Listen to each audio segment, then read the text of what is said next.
guys, so we're High Speed Media, and today we're going to be presenting and talking about ad optimization. So first off, this slide will work. I wanted to talk about kind of who we are. Locally, we are in Pueblo West, and we are your in-house marketing team. And we really pride ourselves into building long-lasting relationships, as well as building a really strong brand reputation for businesses. And you know, our tagline is, we take your business to the next level. And I honestly believe that we do elevate your business and make it relevant in today's world. And so what we actually specialize in, we specialize in digital ads, but not only that, we specialize in content creation. So we actually go to businesses and capture that content, because sometimes we know how hard it is for business owners to have that top of mind. We will go to you, we'll get video, we'll get pictures, and we'll use that content, and we know exactly what will work on social media. And then we also offer social media management. So with that, we post consistently to your Facebook page or your Instagram or whatever platforms that we think, or we both think in our strategy sessions is going to be the best fit for your business.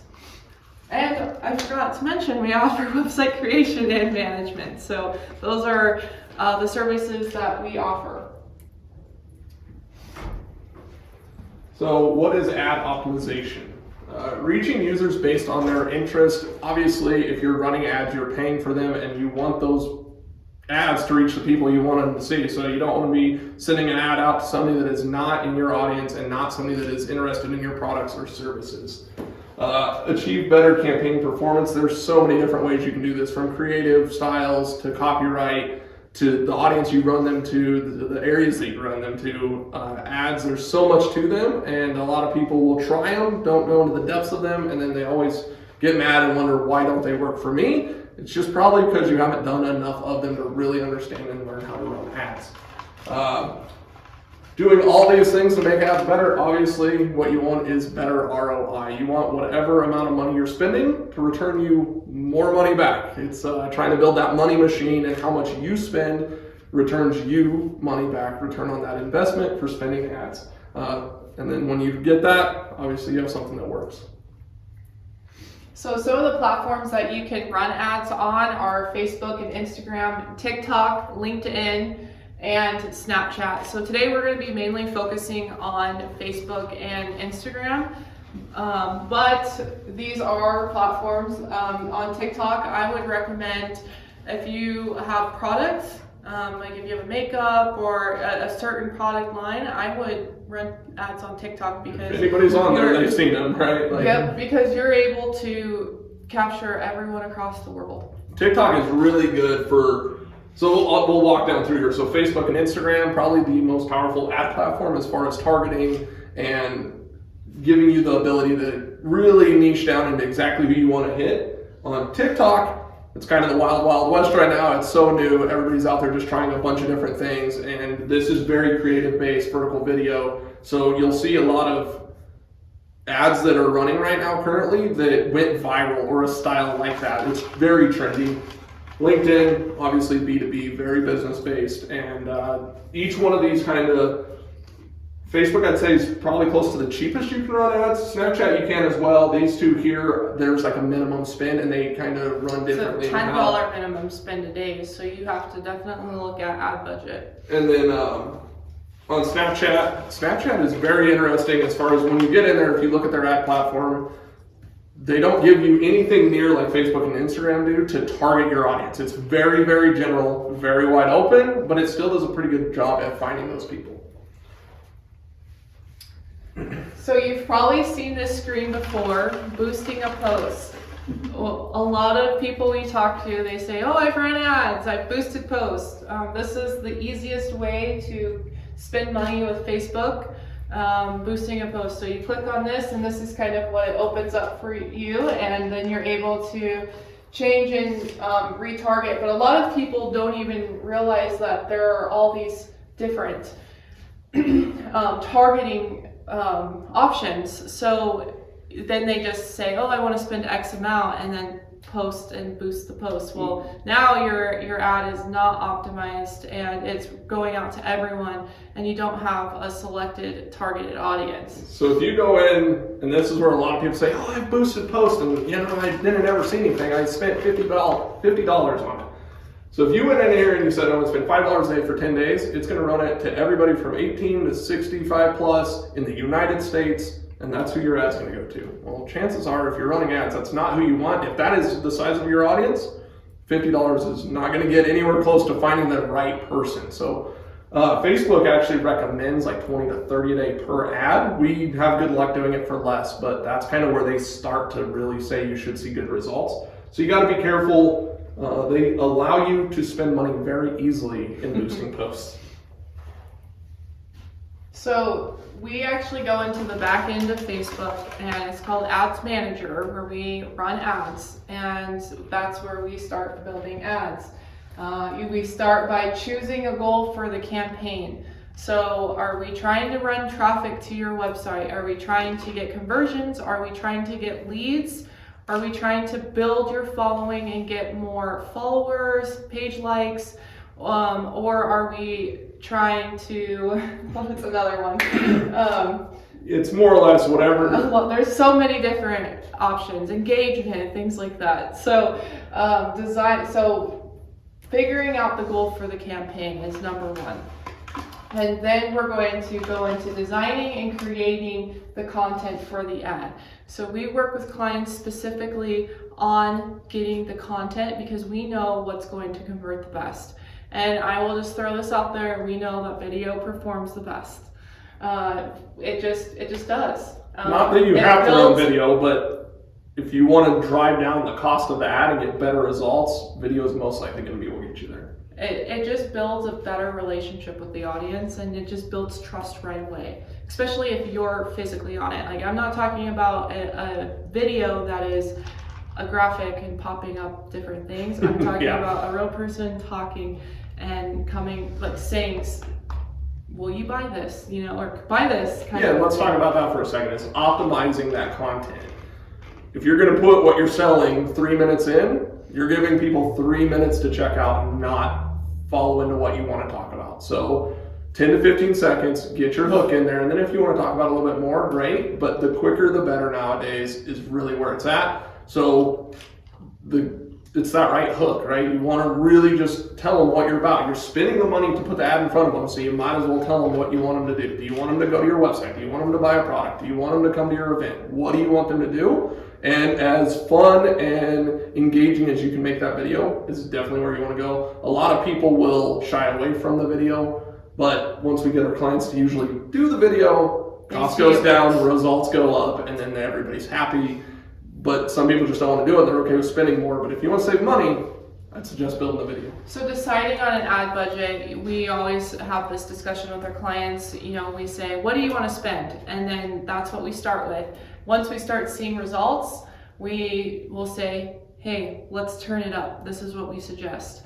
And that's the fun part when you have the golden ticket, is what I call it, the golden ticket ad. Because then from there, we're just turning it up, and it's a money machine. It's a money machine.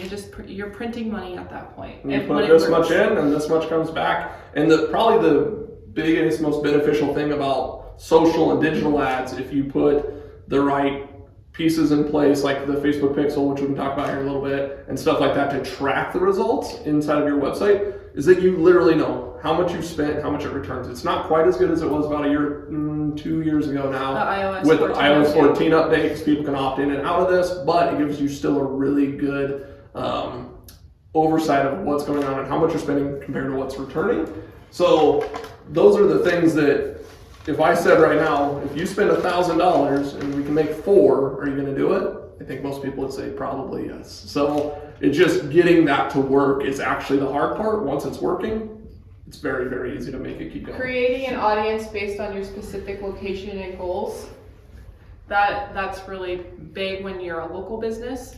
If you're e-commerce based and you're trying to capture people all over the world, and that's a different thing. But we have ways of targeting specific people. If you're a dumpster business and you're trying to get people to schedule you to place a dumpster at your property, then that is how we go in and we target, and we make sure that you're getting messages and getting leads to get those customers. And then to revert back to what she just said is like, what's the goal? You got to start with a goal there. If you're just putting money towards something to like show more people, you're doing brand awareness, which is fine. But chance of you thinking you're going to return on that investment, other than branding of the area, knowing who you are better, you're not going to see that direct ROI. Adding so then after your audience, you're going to add your creative and description.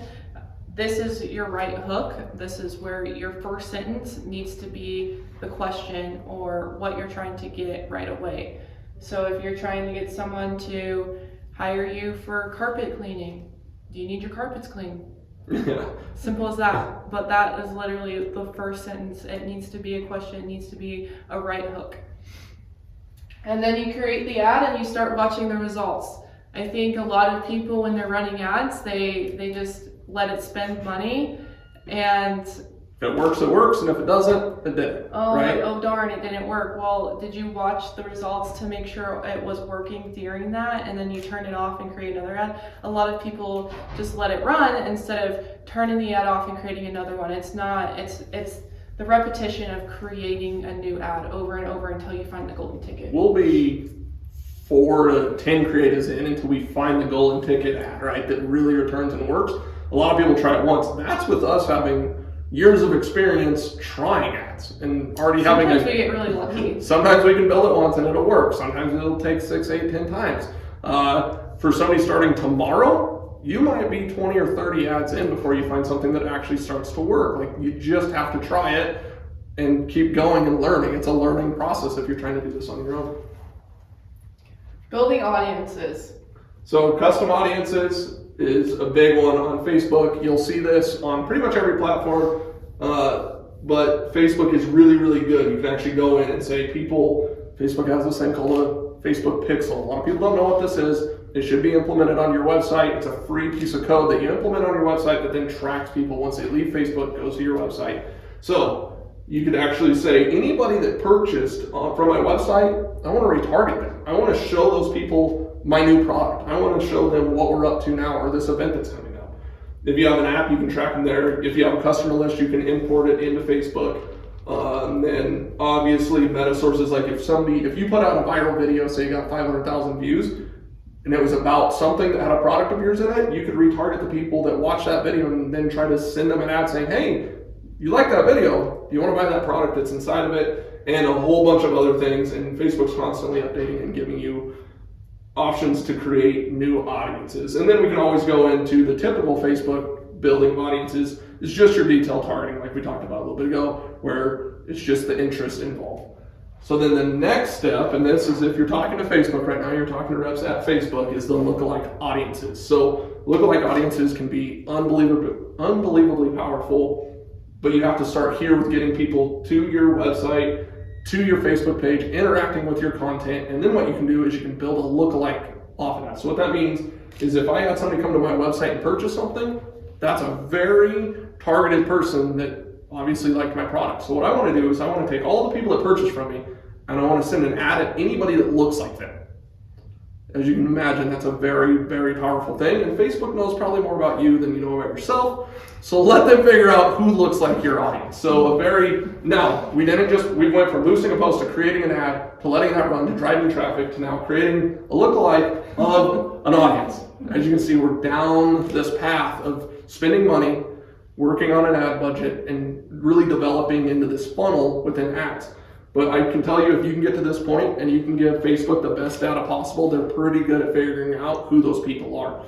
And then once you get an ad that works, the more it works, the better it gets from there as well. One of a real popular way is if you're running like a messaging ad, you can build a lookalike off of the people that messaged you if it's working. Obviously, you don't want to build a lookalike ad off of somebody that's not buying or purchasing or interacting with the ad. So don't build a lookalike off of the people that don't matter. So this is a very powerful deal. You have percentages at the bottom, and this is all to play with. Staying in between here. Yeah, 1% and 2%. As you'll see, usually depending on your audience, you'll swing this from 1 to 2% and go from 500,000 to 2 million people. And obviously, we want the people that are most like the people that you're running. Unless you're into the thousands of dollars in ad budget and you're trying to expand the brand to new people that are similar to those people but different, then you might want to start sliding that scale up. It really depends on ad budget and knowing the percent to go with. But just so people kind of know, like obviously in the world, you spending $5 or $10 in ads, there's businesses spending thousands of dollars per day in Facebook ads. Just to give you like that big picture thinking that they're spending $1,000 a day and doing $30,000 in sales a day. Like it's happening and way more than that. But that's just to give you an idea. Those things are happening in the world. So if it can work for them, I'm sure it can work for you. You just got to work at it, and it is very powerful. Special ad categories. So when you're starting to build your ad, one of the things that you need to keep in mind is Facebook now has these special ad categories for credit, employment, housing, and social politics and things like that. So if you're a real estate agent, I run a lot of ads for realtors. And if you're a real estate agent and you're trying to run a lead generation ad to get someone to buy a house that you have listed or get more buyers, you need to make sure you're clicking this or it's going to flag your ad and it's going to tell you that you're in a violation. And this is very important because it just slows you down. And just understanding the idea behind this is important. A few years ago, this was very wide open. Very wide open. And Facebook you could really just tell Facebook, just give it to these people. I used to be able to target for real estate agents. I used to target down to a street and how much they made. I can't do that anymore. It was very powerful. It was very powerful back then. Very crazy. But so let's revert this back to lookalike audiences. If you're giving Facebook enough information on who you're going after, they can probably figure out who the people are, where they live, and how much they make, right? Based on spending and all that stuff. So it's a pretty wild deal, but now they can't just tell you to target these people. It's very general now, but I do believe when I press this button, it knows who I'm going after. So I will say that.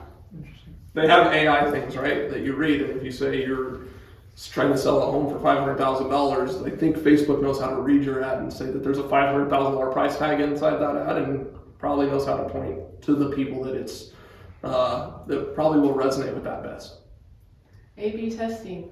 So we recommend A/B testing when you're trying to measure changes, right? Like when you're trying different content, when you're trying different wording, just that simple, like April mentioned earlier, do you need your carpets cleaned? If you can say that 5 different ways, maybe one of the 5 really works that much better. And instead of getting a client for $50, you get them for $37, and then even better, it goes to $20.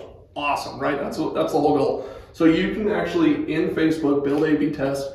They will take your overall budget and then split it between all the other creatives. You know, multiple creatives, 1, 2, 3, 4, 5. Yeah.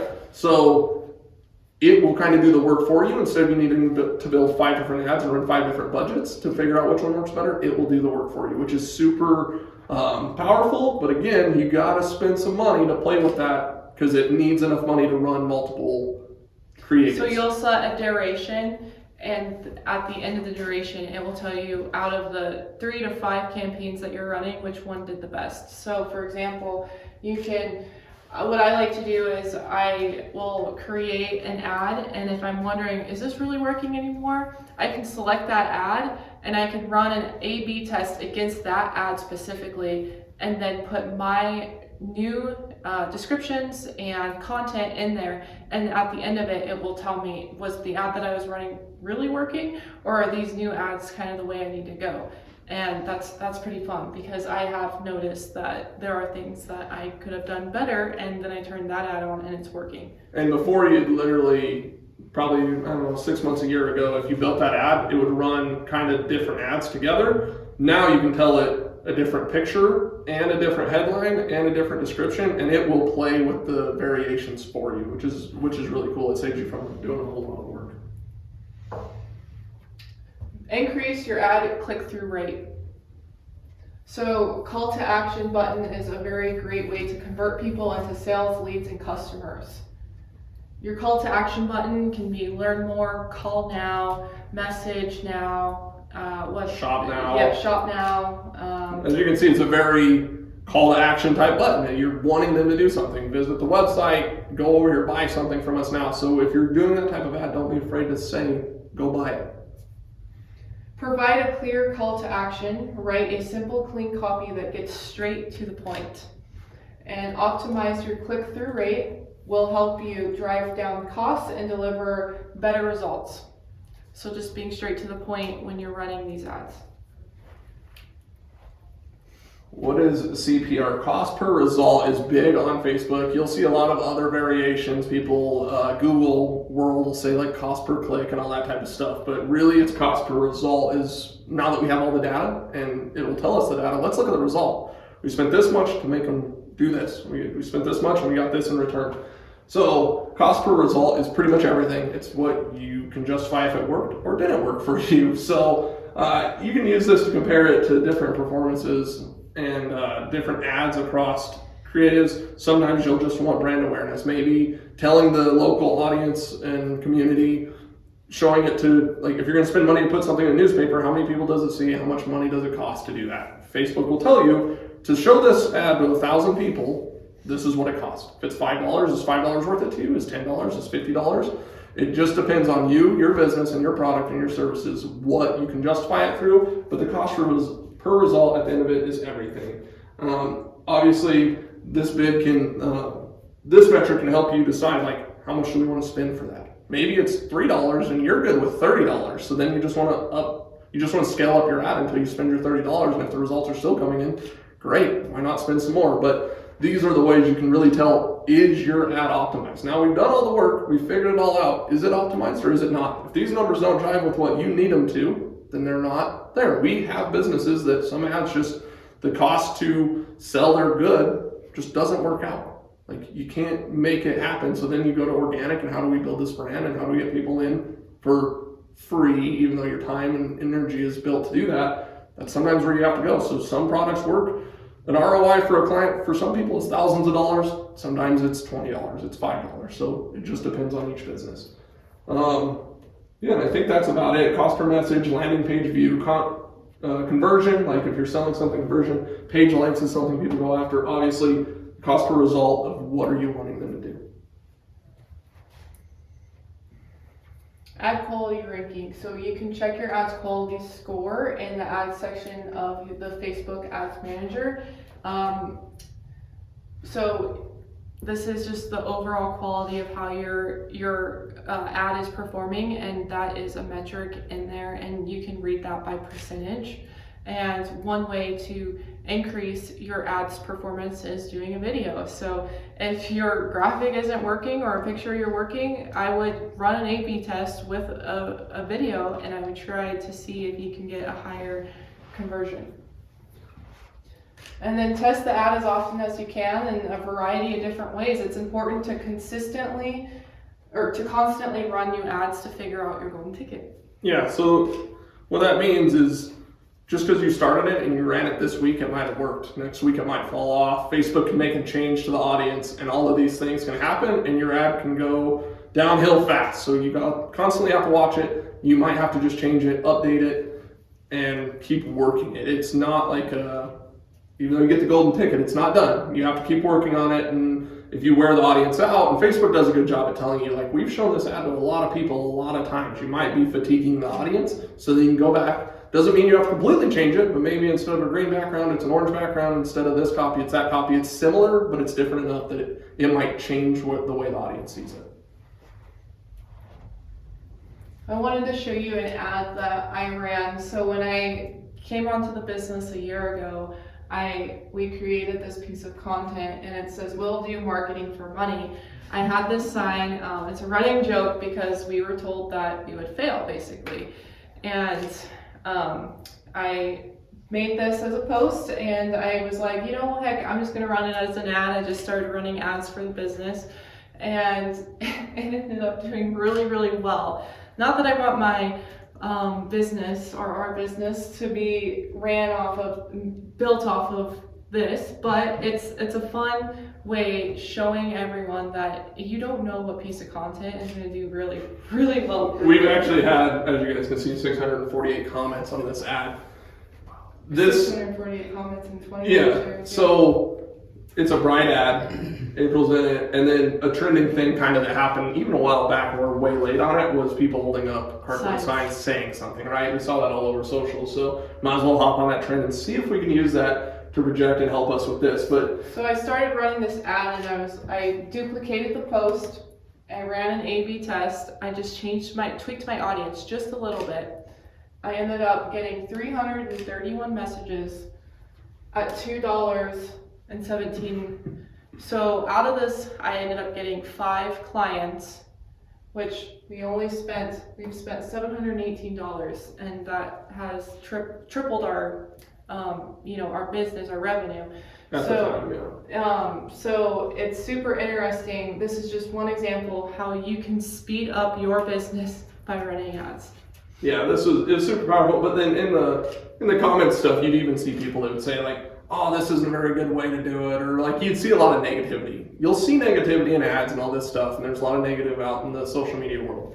It did great for the business, so I'll take a little bit of negativity within that, and I would also say there's maybe 1% of yeah, like but 1% negativity. It really wasn't a lot. A lot of people wanted to know more about what we were doing. but if we would have got one negative comment and shut it down, we wouldn't have ended up with crazy good results. And some of the comments were like, "You shouldn't run this ad." Well, off the $718 that we spent, we made a whole lot of money from clients off of this ad. So for an ROI for us, it was really, really good, and it proved to us that it worked way better than they probably ever expected. Yeah, it's really fun when we're able to show what we've done for ourselves, and we are able to talk about it, and because we don't get to talk about our clients' results, right? So it's really fun when I can say, hey, look what we did for our business. And if we're not doing it for us, why Right. should we do it for somebody else? So we have to be in there constantly playing and learning and trying. So sometimes we're just spending money on ads just to try new features and different things. Sometimes it works great for us, sometimes it doesn't. Usually when we find something that works great, we implement that across our clients. So I really hope that this presentation was helpful for you and you learned a bunch about ad optimization. We are here for you and your business, and we'd love to learn more about you and your company. So we are actually offering a free $100 ad credit if you sign up for our $6.99 package, and we can discuss more about that. But hopefully with all the information we gave you today, you go try it on your own, and hopefully you get it to work. But if you don't, we're here to help. And if you have questions, go ahead and send them our way. We're always here to answer things. Would you say that last ad that you guys just showed us on there, was that your golden ticket? It's been one of our golden tickets. Yeah. It's definitely returned very well, and it's kind of one of those things we can turn on and off. We went through really weird spots with Facebook trying to like make it work and not make it work, but overall on the money spent and return, and sometimes whether we turn that back on today and start getting clients or not, it worked for what it was, right? And now we want to try to take that creative and move it more towards certain type of styles of business and whatever. We'll take certain things in there and try to use it. It might work, it might not, but right. It worked, and it has worked, and it continues to work. That's why I said I don't want my business to be built off of a sign like that. But it's one of those ads that I've ran into that it works. So It's gotten us good quality clients. It's gotten us a lot of not lot so of- quality messages to the page, and people that don't really have legit businesses and aren't really serious about it. Like they want to be, but they're not. But what's really fun is we recognize that as a business, and we are actually creating a Discord channel. And if you don't know what that is, that's okay.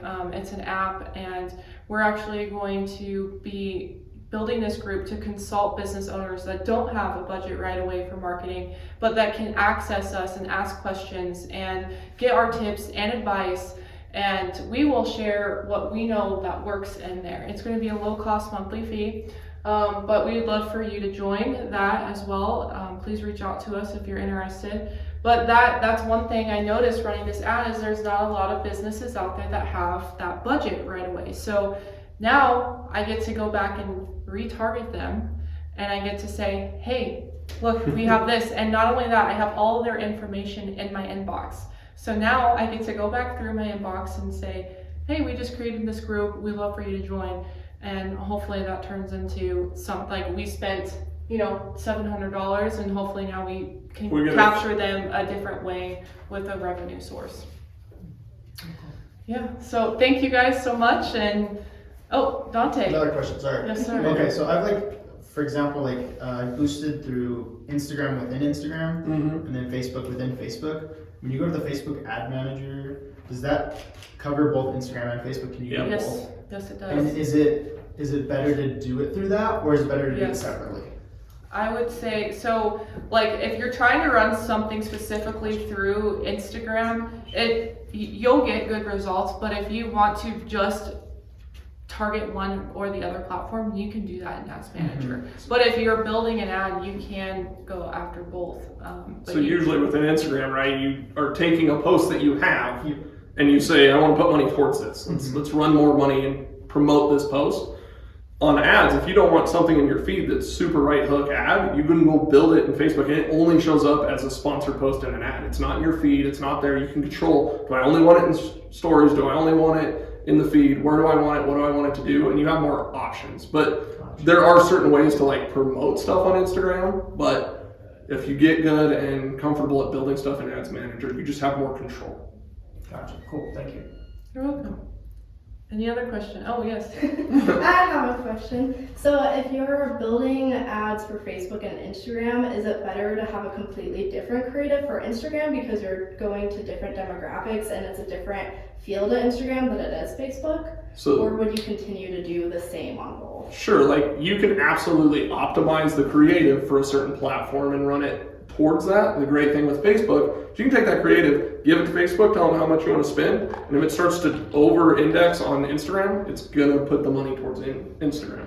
If it does better on Facebook, it will favor Facebook. Obviously, if you want to go in and really optimize the thing, you're like, okay, I'm not getting anything from Instagram, let's turn that off and only go after Facebook, great. But usually the more freedom you give Facebook to work your ad and put it in front of those people, because what if Facebook knows, right? They own Instagram and Facebook. They know the same users on both platforms. Maybe they want to hit them with your same ad on Instagram, so they see you in multiple places. So it's not always the bad thing to let it go to the other platform. Any other questions on Zoom or anything? That's good. Okay, Good to go. awesome. Thank you. Okay, thank you.